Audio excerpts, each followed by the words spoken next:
Idrees Stanikzai is a political activist and leader of the political movement Youth Trend Afghanistan. He joins us live from Kabul. Thanks so much for speaking to us. How are you feeling about how this peace process is moving forward now? Are you encouraged? Do you trust the Taliban here?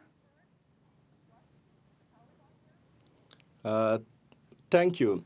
Well, from the beginning, the peace process worries the people because from the Taliban side, it has been the ISI colonels who has been in Doha with them, and they are, processing the peace process and bringing the agenda. What the people of Afghanistan is afraid of that, what if in the end it's all about the benefits of the United States and it's about the Pakistanis and there's nothing for the Afghans. So what is worrying is a bad peace deal, which is happening. And why I call it a bad peace deal is because we Afghans don't know a lot about it. And the Americans also said that there has been deals behind the scene, and we would really like to know that what's going on behind the scene. Okay, so you're saying it's a bad deal because you really aren't informed as to what it entails. They're not being forthcoming about all the details of it. So what do you fear most? That the Taliban will somehow be allowed to maybe return to power? Well, there's certain things like the prisoners release. Well, now we are talking about 5,000 prisoners released who has been mercenaries and killers of innocent Afghans.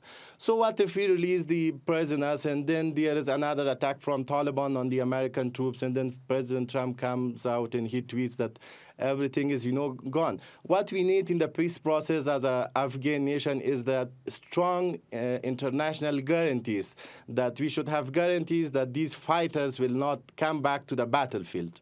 Right.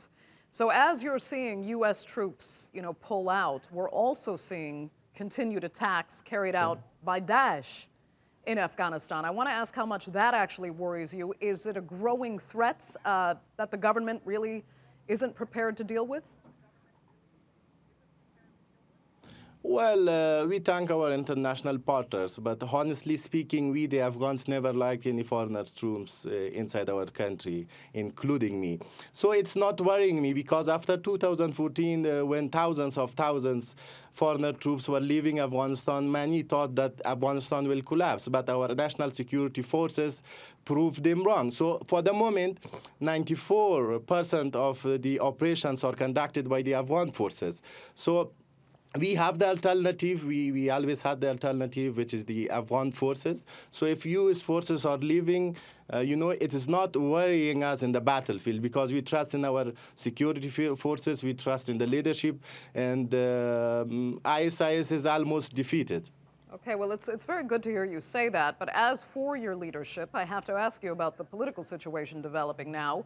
You have two competing governments. Is that diverting attention, do you think, from the issues that really matter to Afghans?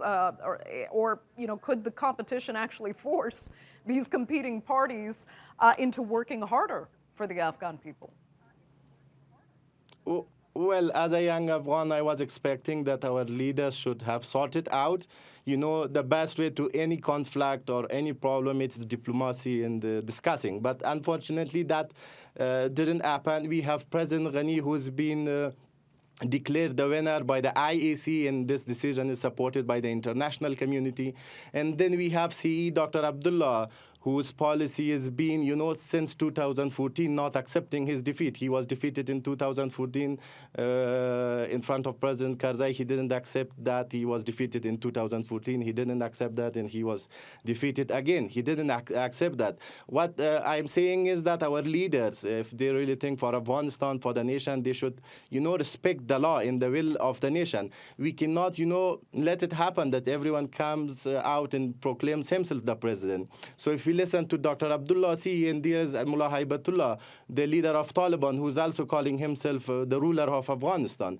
But the point is that who's been appointed and who's been declared the winner by IAC in the votes, which we have a clear winner, who's President Ghani. So it is worrying because the peace negotiations are going on, and we want our leaders, we want Afghans to be united and stand against Taliban in one line.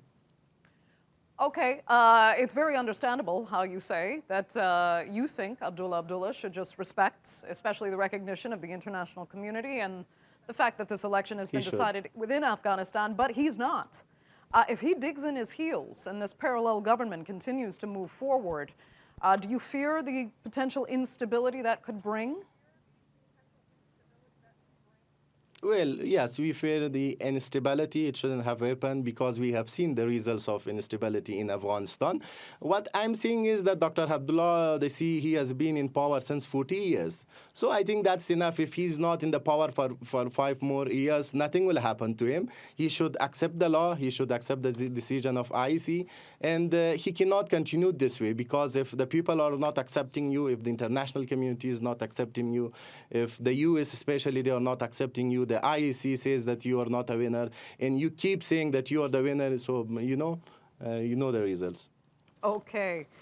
Idrees Stanikzai, thank you so much for joining us there from Kabul. We appreciate it.